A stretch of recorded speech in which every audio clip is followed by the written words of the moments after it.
Bueno, muy buenos días para todos y todas. Muchas gracias por acompañarnos en este espacio. Muchas gracias a los que están por aquí conectados en Zoom con nosotros, también los que nos empezaron a ver en el en vivo en Facebook.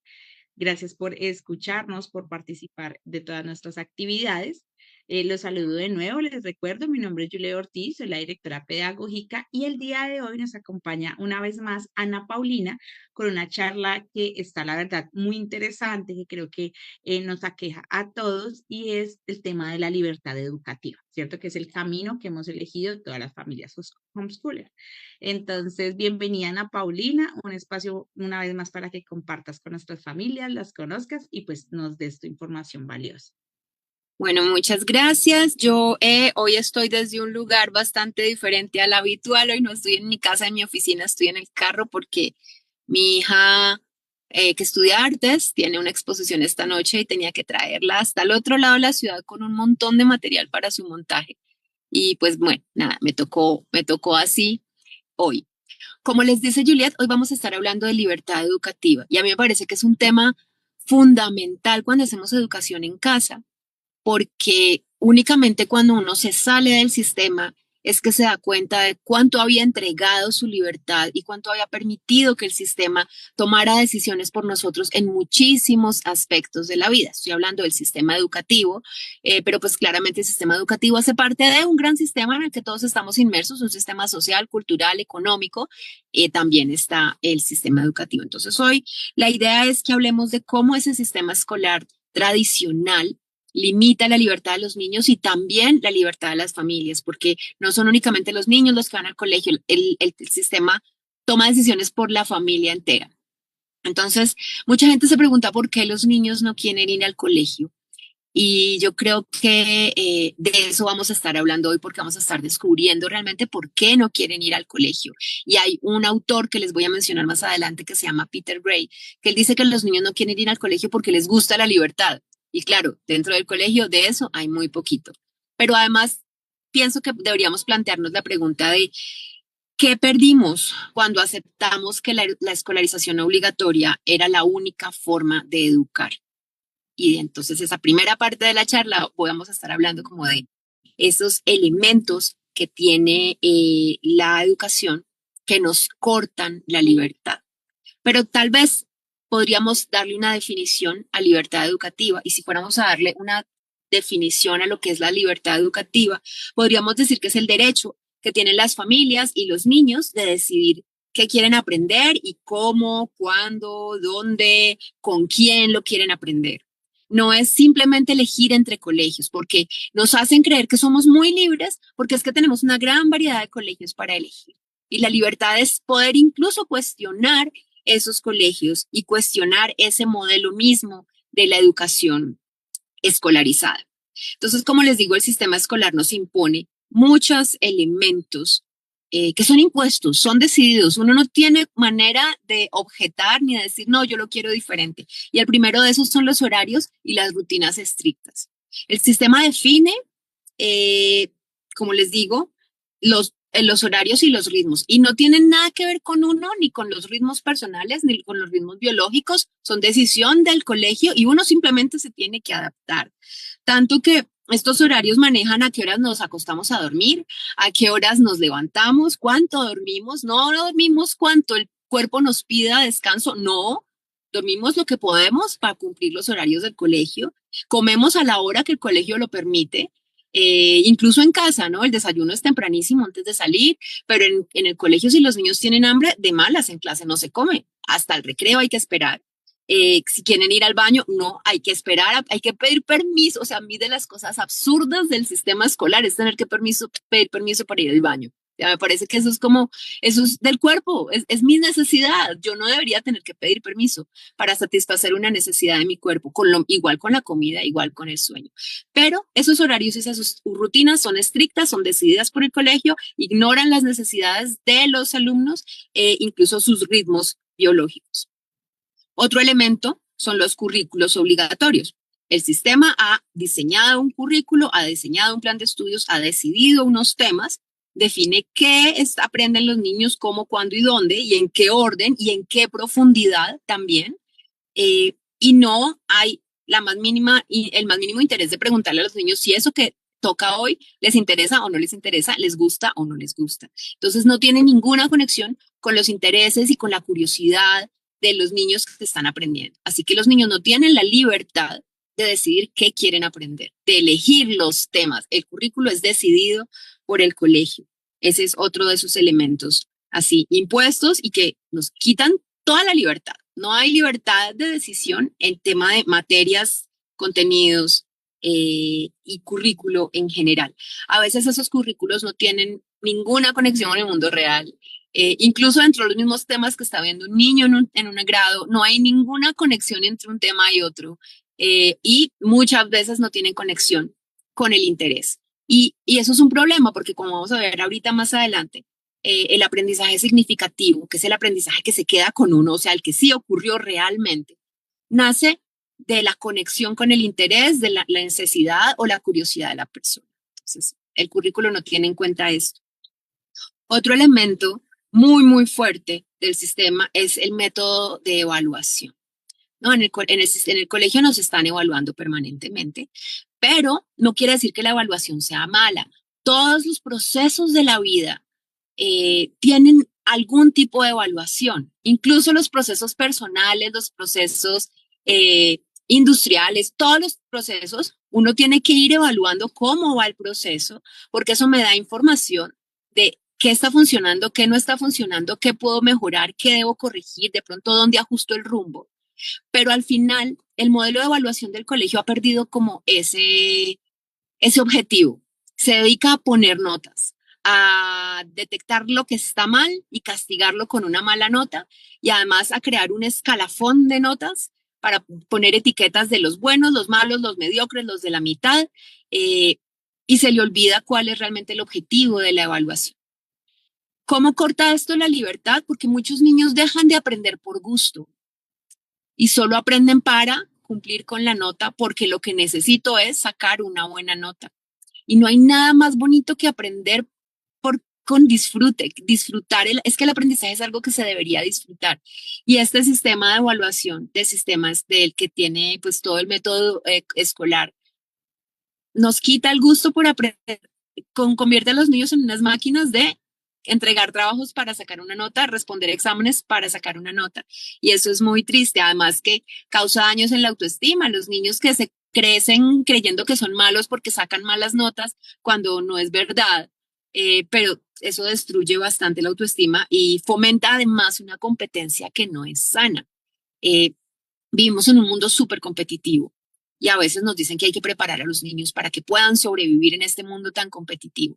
Pero yo creo que la competencia es otra de esas cosas que está mal entendida eh, y que no debería ser esa competencia que vemos en nuestra sociedad, que es para hacer el mejor paso por encima de quien sea. Y eso viene desde el colegio, eso viene desde la formación que recibimos en el colegio, desde como sea, saco la mejor nota, hago trampa, lo que sea. Y eso no está bien. Esa competencia no es una competencia sana y es resultado de ese sistema de notas y de ese sistema de evaluación. Otro elemento que también va por la misma línea de coartar libertades, de controlar, de ejercer un control muy fuerte sobre los niños, es las estructuras sociales que se dan dentro del colegio. Entonces, la relación con los adultos suele ser muy vertical, ¿no? Los adultos están allá arriba en un lugar de poder eh, que exigen obediencia. A ellos no es posible cuestionarlos, no es posible refutarles nada. Un niño no puede desafiar las ideas de un adulto. Y eso limita la autonomía del niño y por supuesto que no va a permitir que el niño desarrolle pensamiento crítico. Y el pensamiento crítico yo creo que es una de las máximas expresiones de la libertad porque es libertad de pensar. Nadie puede imponer sobre mi cabeza lo que yo quiero hacer, lo que yo quiero pensar. Y este manejo vertical de la autoridad, esta exigencia de obediencia, pues coarta esa libertad. Y en términos de socialización entre los alumnos, pues también la socialización del colegio es muy artificial, es muy construida. Los niños al final no es que tengan mucha libertad para decir con quién relacionarse. Cayeron por suerte en un grupo con los que le tocó y me relaciono con los que están ahí porque no hay más. No es que tengan mucha libertad. Incluso si alguien les está haciendo bullying, Les toca convivir con esa persona que les hace bullying. Uno no debería poder decidir que no quiere relacionarse con alguien que lo maltrata y con alguien que ejerce la violencia sobre uno. En el colegio eso no es posible. Entonces también en términos sociales hay demasiado control sobre los niños y muy pocas posibilidades de que ellos tengan libertad de decir cómo relacionarse, con quién relacionarse, en qué momento, en qué medida. Y pues el colegio impone un único ritmo de aprendizaje para todos. En el colegio todos tienen que aprender lo mismo al mismo tiempo. Y ahí no importa si tú aprendes más rápido esta materia y más lento esta materia, no importa, todos tienen que ir al mismo ritmo. Eso pues también es bastante, digamos, controlador, frustrante para algunos. Los convence a muchos de que no sirven para nada, a los que van más rápido también no les permiten avanzar y construir más y crecer más intelectualmente porque tienen que ir al ritmo de los demás. Entonces, todos esos elementos los tiene el sistema educativo y que cortan la libertad de los niños y de las familias. Les dejo la pregunta, porque no, aquí no tenemos posibilidad de participación de las familias, ¿verdad, Juliet? ¿O sí? ¿Les puedo hacer preguntas?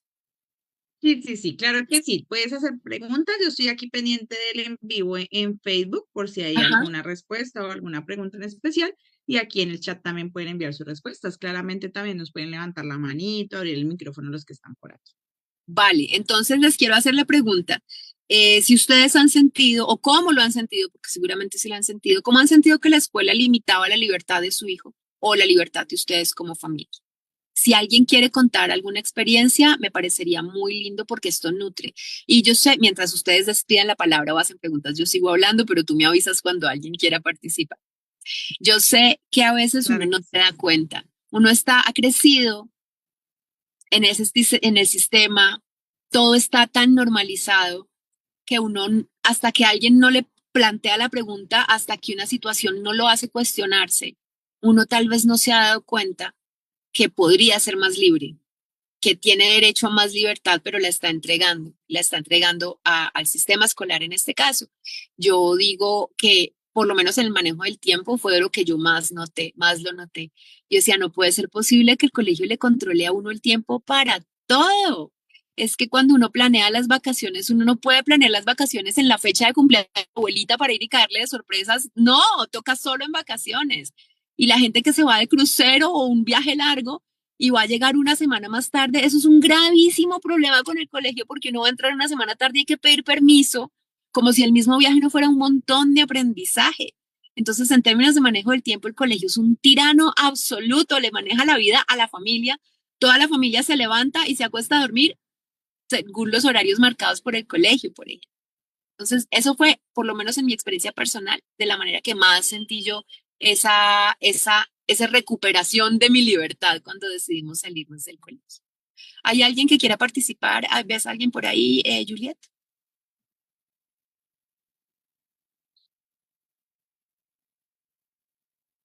Pues estaba revisando por aquí. No, No. todavía no hay. Vale, entonces voy a continuar. Quiero continuar ahora, ya despotricamos, ya dijimos todo lo horrible que hay y lo mal que nos hacen y todo el daño que nos hacen, pero hablemos ahora de algo bonito y hablemos cómo la libertad es realmente el motor del aprendizaje. Eh, el aprendizaje nace de la curiosidad. Y a la curiosidad no hay que empujarla. Realmente a la curiosidad hay que abrirle espacio. La curiosidad a veces va con todo ahí. Los niños quieren saber todo y preguntar y mirar y visitar y moverse. A la curiosidad hay que abrirle espacio. Y los niños están biológicamente diseñados para aprender. Todos lo sabemos porque todos lo vimos en nuestros hijos cuando nacieron. Todo ese aprendizaje que uno veía día a día, hora a hora, todo lo que aprendían cuando eran bebés antes de entrar al colegio, están diseñados para aprender. Nunca hubo una clase de, no sé, gatear, clase de dar la vuelta. No, lo aprendían y uno confiaba en que lo iban a aprender. Y además confiaba en los ritmos. No había afán. Ay, no, ya cumplió tantos meses y no ha hecho esto. No, uno sabía que lo iba a hacer, que se iba a sentar. A los 5, a los 6, a los 7 meses iba a ser capaz de sentarse. Entonces, lo sabemos y lo hemos visto que los niños están biológicamente diseñados para aprender. Pero luego cuando entran en el sistema escolar y reciben esta educación forzada, esa educación forzada interfiere realmente con esa capacidad que ellos ya traen de autoeducarse. Entonces, tenemos que empezar a pensar como en el aprendizaje significativo, que era del que yo les hablaba hace un rato. El aprendizaje significativo, como les digo, es el que se queda con nosotros. Por eso es tan normal y me parece a mí muy triste que esté tan aceptado que lo que uno aprende en el colegio, unos años después, ya se le olvidó. Pero hay cosas que a uno no se le olvidan, porque hay unas cosas que uno sí recuerda y unas cosas que se le olvidan. Porque las cosas que sí recuerda, hubo la maravillosa coincidencia de que cuando me tocó eso en el colegio, sí me interesaba o justamente me generó curiosidad o era un tema que a mí sí me llamaba la atención. Entonces me conecté y entonces lo aprendí, tenía sentido para mí y ese aprendizaje se me quedó. Pero la gran mayoría de cosas que uno ve en el colegio no sucede eso, o por lo menos no llegan en el momento en el que uno estaba interesado, o simplemente era algo a lo que uno no le veía una utilidad, que no tenía ninguna conexión con mi vida, que yo no le veía pertinencia. Esa pregunta que los niños nos hacen tantas veces de mami, pero es que ¿y eso para qué me sirve? Yo para que me tengo que aprender todos los elementos de la tabla periódica y las filas y ¿eso para qué si tengo la tabla aquí en la mano? ¿Sí? Entonces, por eso es un ejemplo. Puede haber un niño que ama la química y te recita los elementos de la tabla periódica con sus propiedades, su número atómico, porque le encanta, porque le apasiona. Y a ese niño eso no se le va a olvidar nunca. Para ese niño sería su aprendizaje significativo. Entonces, hay que recordar que el juego es la forma natural que los niños traen instalada, digamos, para aprender habilidades necesarias para su supervivencia, básicamente. Los niños a través del juego aprenden. Yo creo que es como esa herramienta que ellos traen ya, como digo, instalada para aprender. Y los niños aprenden habilidades para manejarse en el mundo, ¿no? Que pueden verse como habilidades de supervivencia. Pues los niños aprenden a hablar, los niños aprenden a comer, los niños aprenden a caminar, los niños aprenden a correr y luego aprenden a entenderse con los demás, aprenden a pertenecer a una sociedad y ya luego, pues bueno, aprenden cosas que les van a servir de pronto para el camino profesional que van a elegir o bueno, para tantas cosas. Les dejo planteada otra pregunta. Entonces, ya que no, pues como que no, esta pregunta igual yo no la dejo abierta porque esta pregunta puede haber, todo el mundo va a tener algo que contestar y intenten recordar qué cosas ustedes o sus niños aprendieron solos, sin una clase sin que nadie les explicara, o conectando una cosa con la otra. Por ejemplo, estaban cocinando y justamente cocinando y partiendo, no sé, una zanahoria en 4 trozos, el niño entendió por fin el concepto de los fraccionarios que en el papel no había logrado entender. Y estábamos simplemente cocinando. No estábamos cocinando con propósitos educativos, ni estábamos haciendo una clase de matemáticas a través de la cocina. Ese tipo de cosas pasan y todos tenemos ese tipo de historias propias de nuestros hijos. Entonces, como no quiero que me las digan acá porque ahí sí ya se nos va el resto del tiempo porque estoy segura que hay montones de historias, la propuesta es que lo charlen en casa. Busquen un momento para conversar esto en familia, para que ustedes les cuenten a sus hijos las cosas que ustedes han aprendido o para que les cuenten cuando tú eras un bebé, de esto no te acuerdas, pero aprendiste esto y lo aprendiste de esta manera también, porque eso es tan importante. Porque nos damos cuenta de algo que olvidamos, que podemos aprender, que somos capaces de aprender, que no necesitamos a alguien enseñándonos y obligándonos para aprender. Hay una idea que está muy en la cabeza de las abuelitas sobre todo, y es que los niños, si no les enseñan, no aprenden nada. Los niños no quieren aprender. Tiene que venir alguien a enseñarles y a darles clase porque si no, no aprenden. Eso no es verdad. Los niños aprenden todo el tiempo, un montón de cosas y se nos ha olvidado eso. Y como nosotros no lo recordamos, le hemos tal vez transmitido a veces a nuestros hijos ese mensaje de que necesitan que alguien les enseñe para poder aprender. Y el autodidactismo yo creo que lo traemos también cableado en nuestro cerebro de nacimiento. Eso viene de fábrica con nosotros, pero lo vamos perdiendo en la medida en la que nos convencemos que no podemos aprender solos, que necesitamos a alguien que venga y nos enseñe. Claro, a veces hay cosas que a un experto nos puede venir a cortar el camino, a explicarnos lo que ya sabe y lo que ya entendió y lo que ya descubrió. Pero incluso sin ese experto, puede que nos hubiera tomado un poco más de tiempo, pero hubiéramos sido capaces de aprender. Entonces, permitiendo la libertad. Entonces, denle libertad a sus hijos, porque la libertad realmente es de donde nace el aprendizaje. No hay que controlar más, no hay que vigilar más, no hay que exigir más, es todo lo contrario. Y paso al tercer bloque de mi charla, que es quiero como rescatar la idea de que la educación en casa es un ejercicio de libertad. Esto que estamos haciendo es una oportunidad maravillosa para ejercer nuestras libertades y para primero descubrirlas, las que nos habíamos olvidado que teníamos, y ejercerlas, ¿no? Entonces, hay que tratar de que en nuestro proceso de educar en casa no estemos tan insistentes en querer replicar la escuela en la casa.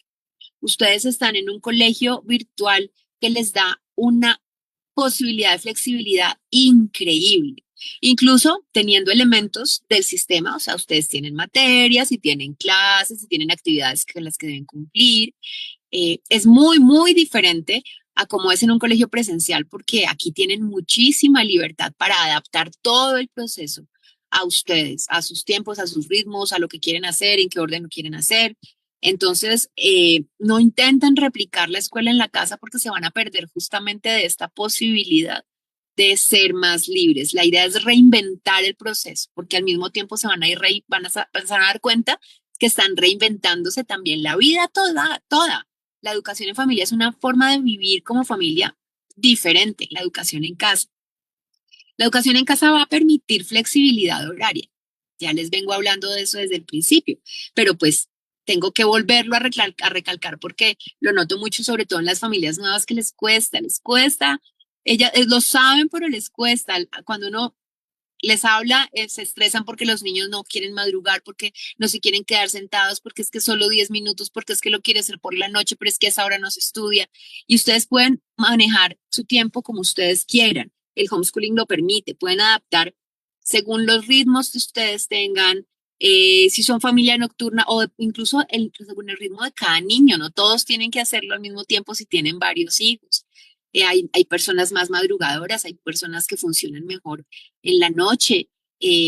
Los ritmos de energía que uno tiene durante el día también pueden aprender a entenderlos para adaptarse eso también a, yo sé en qué momento necesito moverme. Yo arranco el día llena de energía y yo necesito movimiento. Si ya a mí apenas me levantan, me sientan en una pantalla o me sientan en un cuaderno, me pica todo el cuerpo y lo que quiero es moverme. Entonces ese no es el momento para sentarme a hacer una actividad que requiere concentración. Tal vez buscamos en ese momento, como ya me conozco, como ya conozco el nivel de energía de mi hijo, buscar una actividad que aproveche esa energía. Y sé que de pronto, qué sé yo, después de almorzar o después de haber jugado un rato a la mitad de la mañana, los veo que, como que baja un poco la energía. Ahí es el momento perfecto para aprovechar y concentrarnos y sentarnos y hacer algo que requiere más quietud. Entonces, uno puede adaptar a eso también, a esos ritmos de cada persona el trabajo, y va a ser muchísimo más eficiente. Esto es algo que hablo más como en las charlas que doy de manejo del tiempo, pero todo se cruza. Si ustedes ya me han escuchado varias charlas, se van a dar cuenta que todo está conectado. Otra cosa que tiene que ver con esa flexibilidad horaria es poder dormir hasta tarde. Y parece una bobada, pero no lo es. Porque cuando uno permite que su cuerpo descanse lo suficiente, cuando uno se despierta sin alarma, esa es la hora en la que el cuerpo dijo, listo, ya, descansé suficiente, ahora sí puedo arrancar el día. Cuando uno descansa suficiente, la actitud frente a la vida es otra. Está de mejor humor, entiende mejor las cosas, si hay un problema lo puede resolver con más calma. Cuando uno no duerme bien, está irascible, está de mal genio, se le caen las cosas de la mano, pelea con todo el mundo. Entonces, dormir suficiente es muy importante y es una de esas libertades maravillosas que nos permite la educación en casa. Y bueno, comer mientras estamos en clase, pues por supuesto aquí nadie me va a decir que no, nadie se va a sentir irrespetado porque estoy comiéndome un poquito de fruta mientras estoy en la clase. Eso también es parte de eso. El aprendizaje, cuando estamos haciendo educación en casa, lo podemos manejar basándonos o conectándolo mucho más con los intereses y con la curiosidad de los niños. Sí, claro, ustedes tienen unos planes del colegio que deben seguir, pero hay que entender que ese no es el centro de la vida del niño, que es un cambio grandísimo y que es muy importante.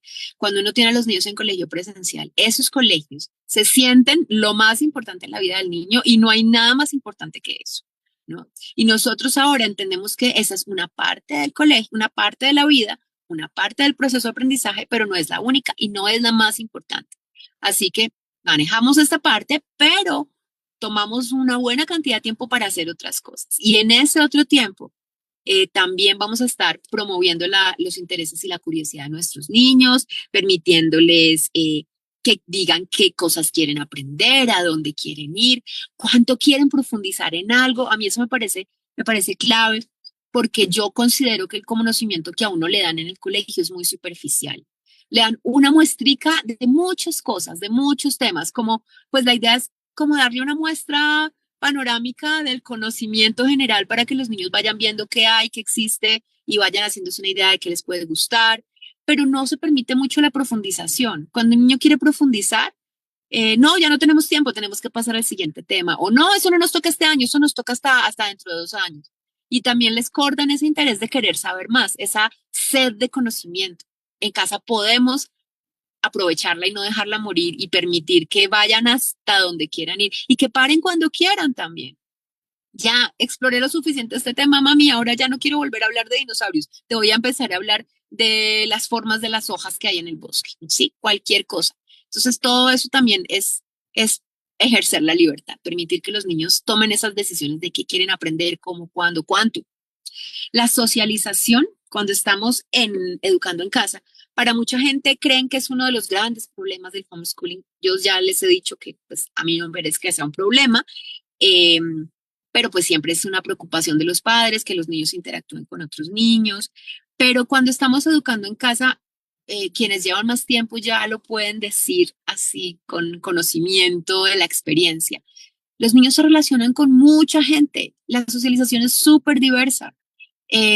A diferencia de la socialización en el colegio, que es con solo niños de su misma edad, a veces de su mismo sexo, a veces de su mismo barrio o de su mismo estrato socioeconómico. En casa ellos van con nosotros por la vida y la vida es diversa. Uno se encuentra con gente de todas las edades en el barrio o con la familia, en las actividades a las que los lleva. No es tan indispensable solo relacionarse con niños de la misma edad. Uno empieza a encontrar la riqueza de relacionarse con gente de otras edades, lo que puede aprender y lo que puede enseñar. Y todo eso hace parte del proceso social. Eh, Uno es más libre de decir con esta persona, o ellos, al menos los niños, mamá, con esta persona no me siento bien, no quiero volver a este espacio porque está esta persona que no me trata bien. O estamos también más cerca cuando hay un conflicto para ayudarlos a solucionar los conflictos. Eh, Porque esa es una de las misiones que tenemos los padres en la vida, darle ese tipo de herramientas a los hijos. Es muy difícil que los niños aprendan solos a solucionar los conflictos. Ellos aprenden de lo que ven y si están todos al mismo nivel, pues no hay muchas herramientas diferentes con las cuales probar. Entonces, la socialización también en casa, pienso yo que es un ejercicio de libertad. Nosotros decidimos a qué actividades extracurriculares llevarlos. Yo he visto que las familias suelen ser muy exigentes con, fui a este equipo, lo llevé a esta escuela de patinaje, pero me parece que no me gusta el trato que da, no me gusta el tono de voz, no me gusta el trato autoritario de este entrenador, me puedo ir de ahí, puedo ir a buscar otro, hasta que encuentre uno donde yo vea que hay alguien que trata a mis hijos como yo quiero que los trate. Eso también es libertad. En el colegio uno no decide quién le va a dar clase a los hijos y uno ni siquiera conoce el temperamento de las personas que están dándole clases a los hijos. En casa podemos tener esa libertad. Y como les decía, respetar los ritmos biológicos, pero los ritmos de aprendizaje también, sin hacer sentir mal a nadie porque aprende más despacio o aprende más rápido, porque también a los que aprenden más rápido a veces los hacen sentir mal. Yo di esta charla ayer con las familias de Colombia y una mamá me decía que su niña en clase de matemáticas aprendía muy rápido y que la profesora no la dejaba responder las preguntas. Le decía, no, tú no respondas, que es que yo sé que tú ya sabes.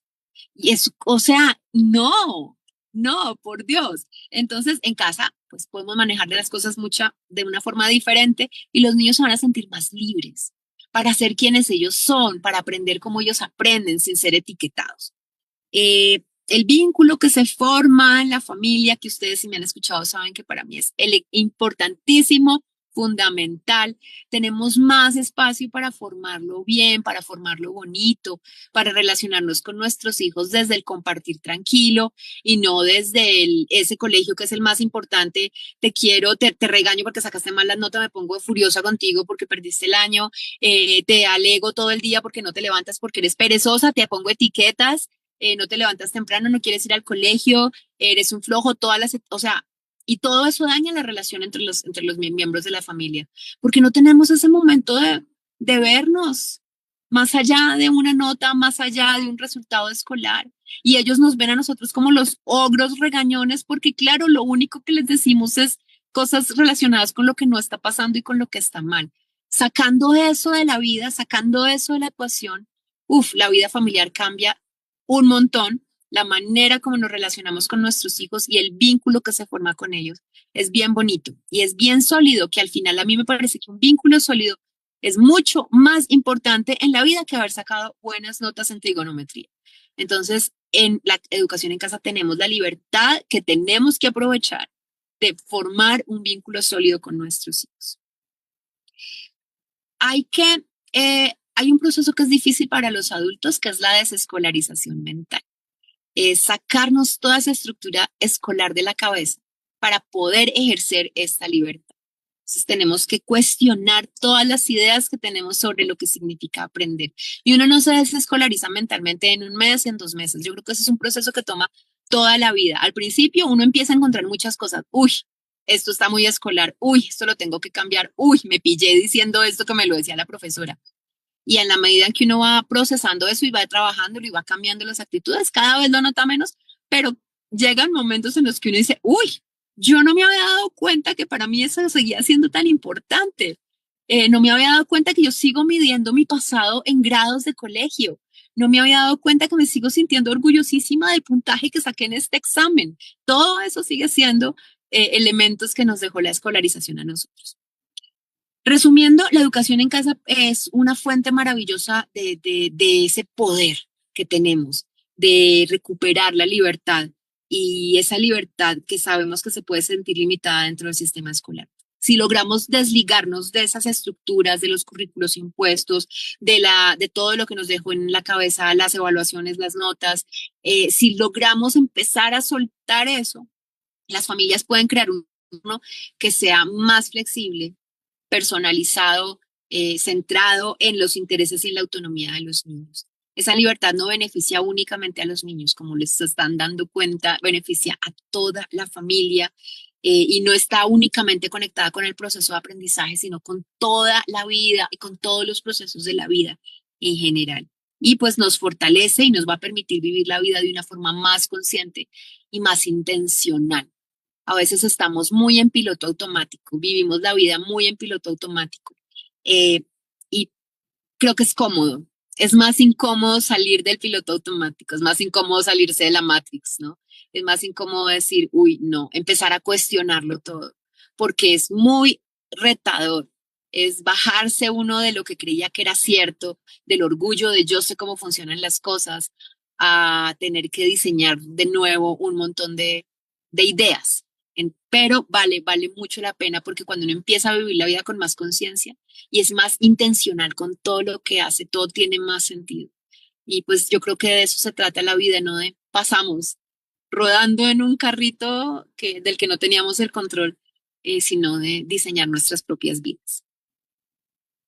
No sé si hay alguna pregunta hasta este punto, alguien que quiera hacer alguna intervención, algún comentario.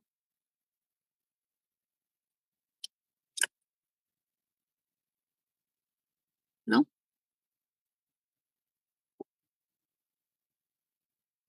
Chat, por lo menos, todavía no hay ningún comentario. Bueno, entonces voy a continuar. Hay dos autores de los que les quiero hablar, dos personas de las que les quiero hablar, que han hablado de la libertad educativa desde dos ópticas diferentes y con dos tonos, sobre todo el tono es bien diferente, pero me parece muy interesante. Yo he aprendido mucho de las lecturas que he hecho de estas dos personas. Uno se llama Peter Gray, él es un psicólogo de Estados Unidos. Él ha estudiado y ha hecho mucha investigación desde la psicología, investigación académica, no son solo opiniones, ha hecho investigación académica sobre los niños que aprenden en libertad. Ese es un tema que le interesa mucho. Y del aprendizaje a través del juego. También es un tema que le interesa muchísimo. Y les voy a decir como algunos puntos claves de los que él habla que se relacionan con lo que nosotros hacemos. Él argumenta que la respuesta a los problemas educativos no es una escolarización más restrictiva, como les decía hace un rato, sino más libertad para aprender. Él critica esta tendencia que hay de poner más exámenes, de quitar tiempo de recreo, de extender las jornadas, de supervisar más, de controlar más, porque le parece que estas medidas son restrictivas, van totalmente en contra de la libertad y la libertad es lo que los niños necesitan para aprender. También habla mucho de los niños que se autoeducan a través del juego y a través de la curiosidad. Hace mucho énfasis en esa capacidad que tienen los niños para aprender de forma natural a través del juego, siguiendo su curiosidad, incluso antes de que se intente enseñarles ya con un sistema. Y dice que observar cómo aprenden los niños pequeños podría llegar a revolucionar nuestras ideas sobre la educación. Habla de que tendemos a asumir que la escolarización obligatoria y estructurada, esta que funciona más o menos igual en casi todas las partes del mundo, tiene una buena razón para ser como es. Y dice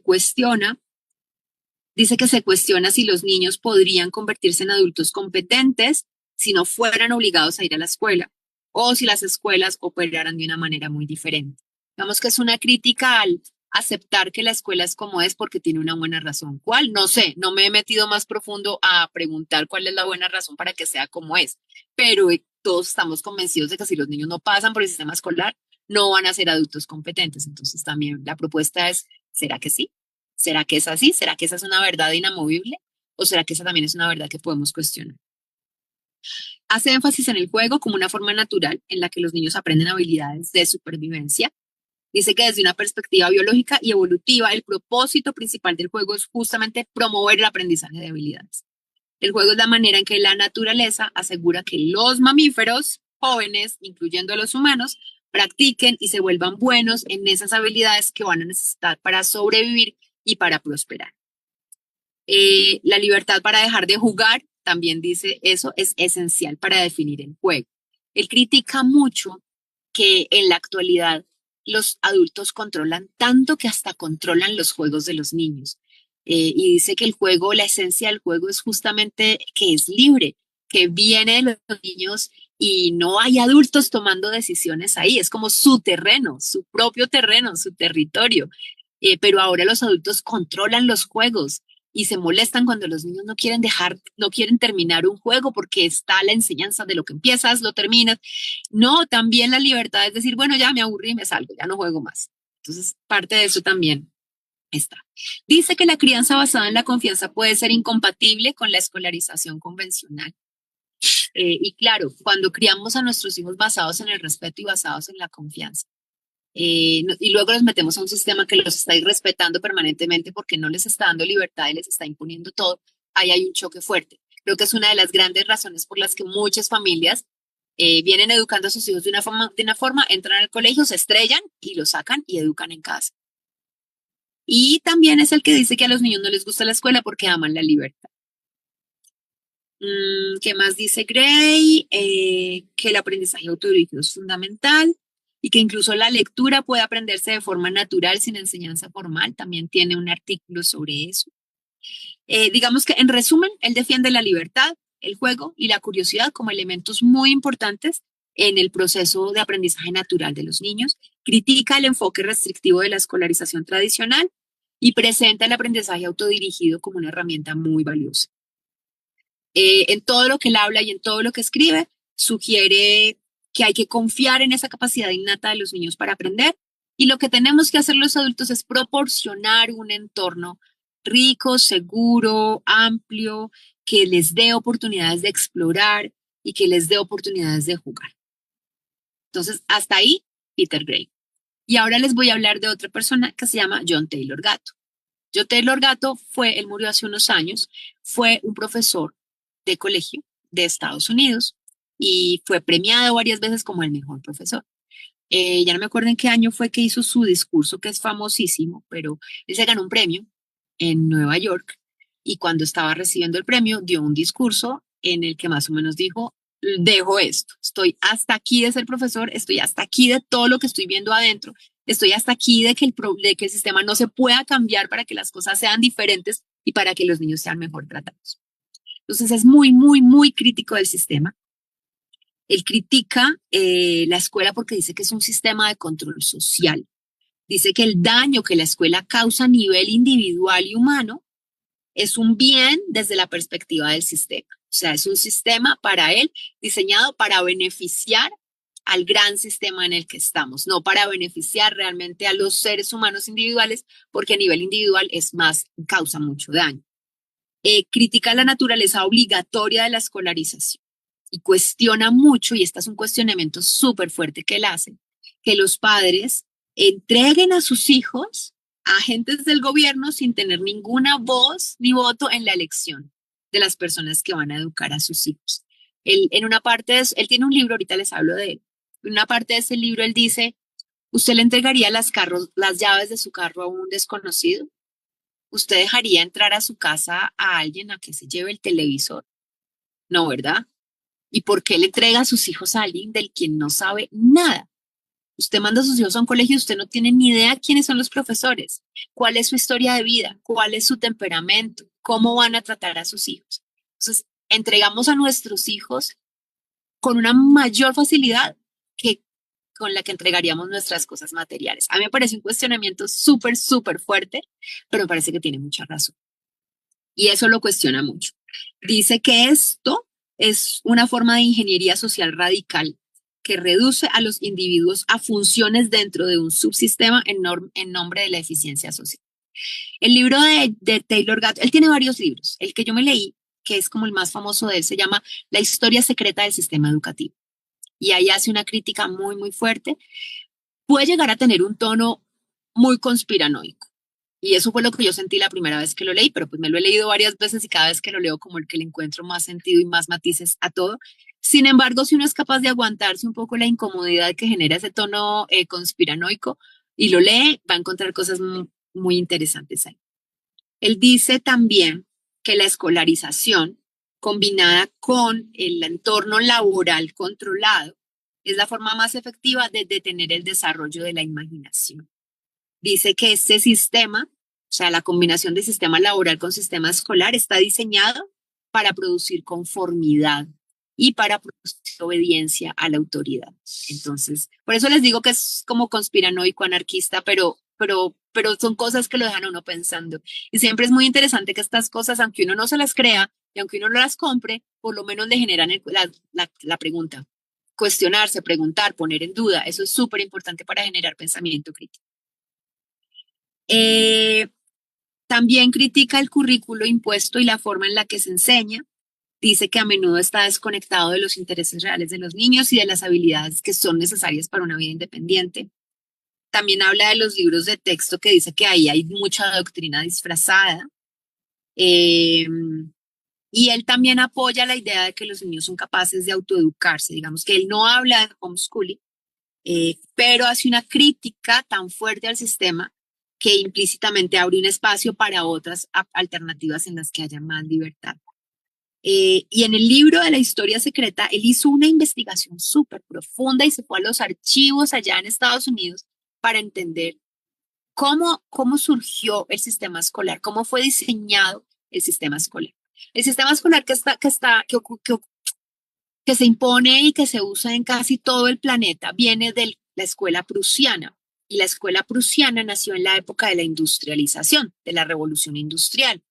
Una de las necesidades que había en esa época era, por un lado, que alguien estuviera con los niños porque tanto hombres como mujeres empezaron a trabajar en las fábricas, pero también ir entrenando a estos niños para que luego se adapten a ese trabajo, para que luego sean ellos también operarios de fábricas. Entonces, muchos de los elementos que tiene la escolarización tienen esa intención desde la base de su diseño.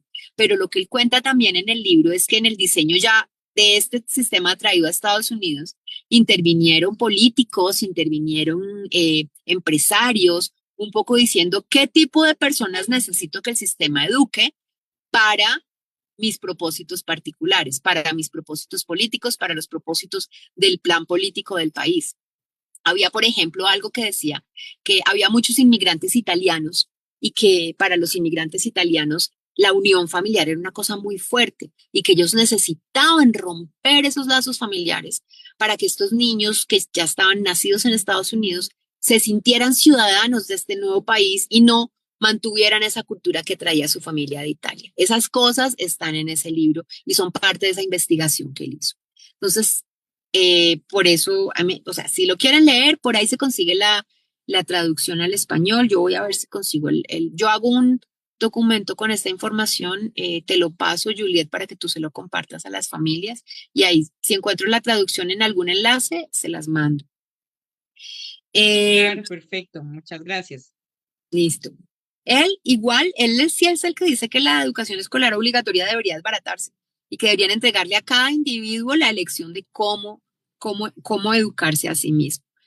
Y bueno, en general las ideas de Gato implican eso, que al rechazar el modelo de escolarización obligatoria, las familias puedan crear sus propias maneras de educar, sus propios entornos, que se recupere igual que como hemos hablado anteriormente y como lo dice Peter Gray, la curiosidad individual, se respeten los ritmos personales, se fomente el pensamiento crítico y la libertad. Pues todos esos temas también están ahí en el fondo de todo lo que nos dice John Taylor Gatto en su libro. Bueno, yo con esto cierro como el contenido que tenía. ¿Hay comentarios? ¿Hay preguntas? Hay comentarios, ahora Súper. sí. Hay un comentario de lo que estabas hablando un poco. Primero nos preguntan si puedes recordar cuál es el título. El título de este libro es La historia secreta del sistema educativo. Listo, perfecto. Miren, algunos comentarios dice así. A veces se escucha la voz de los padres que piensan libremente, pero se adaptan a la mayoría, a lo que la mayoría decide. Grupo presencial, esta modalidad tiene esa gran virtud porque si los escuchan y buscan soluciones. Ser libre no quiere decir ser irresponsable, es un prejuicio. De resto también tenemos por aquí agradecimientos por la charla. Bueno, pues los quiero dejar con la reflexión de que la verdadera revolución educativa comienza cuando confiamos de nuevo en nuestros hijos y en nosotros y en nuestra capacidad de acompañarlos y guiarlos. Y esa idea debería estar siempre ahí, siempre, todo el tiempo, la confianza en la capacidad de nuestros hijos de aprender y en nuestra capacidad de acompañar. Porque también algo que yo veo que causa el sistema escolar es que los papás sienten que no son capaces, que necesitan expertos para eso porque uno no sabe y uno sí tiene la capacidad de acompañar, uno sí tiene esa capacidad. Entonces, para que ustedes lo tengan siempre ahí, no se olviden de eso. Pues esto sería todo la charla de hoy. Espero que les haya gustado. Espero que se lleven elementos para aplicar en su casa. Espero que se vayan con la idea de que hay que desescolarizar la mente para ser más felices, con la idea de observar en cómo más pueden recuperar sus libertades, en qué aspectos de la vida están entregando su libertad de una manera que podría ser diferente, podrían recuperarla.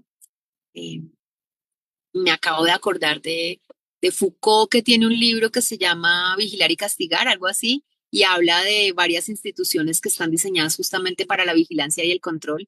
Una es la escuela, otra es la cárcel, otras son los hospitales. Entonces, no está tan loca la idea de que el sistema educativo controla, vigila y pues coarta la libertad. Ahí les dejo todo este planteamiento revolucionario para que se lo lleven en sus cabecitas y de pronto vayan saliendo cosas interesantes de ahí en la educación con sus hijos.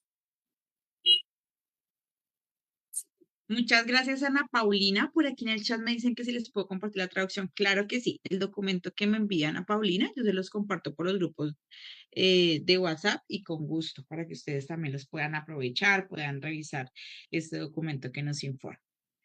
Pues de resto los comentarios que son muy amables, muchas gracias, también lo mismo por el WhatsApp. Entonces, Ana Paulina, creo que la información estuvo pues muy valiosa.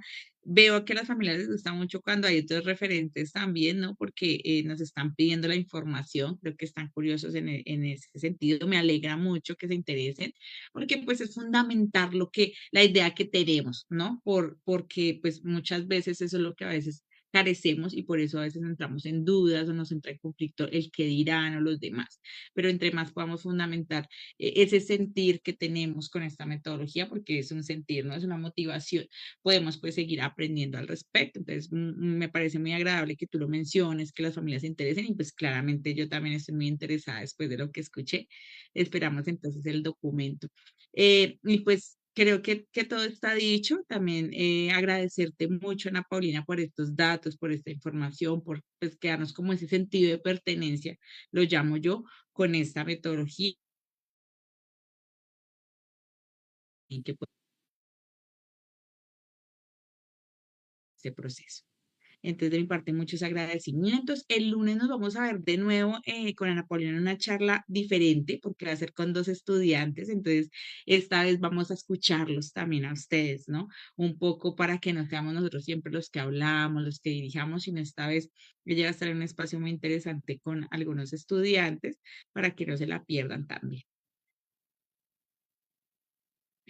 No hay tampoco más comentarios, entonces creo que sería también todo de mi parte. Muchas gracias de nuevo, Ana Paulina, y para todos que tengan un muy buen día.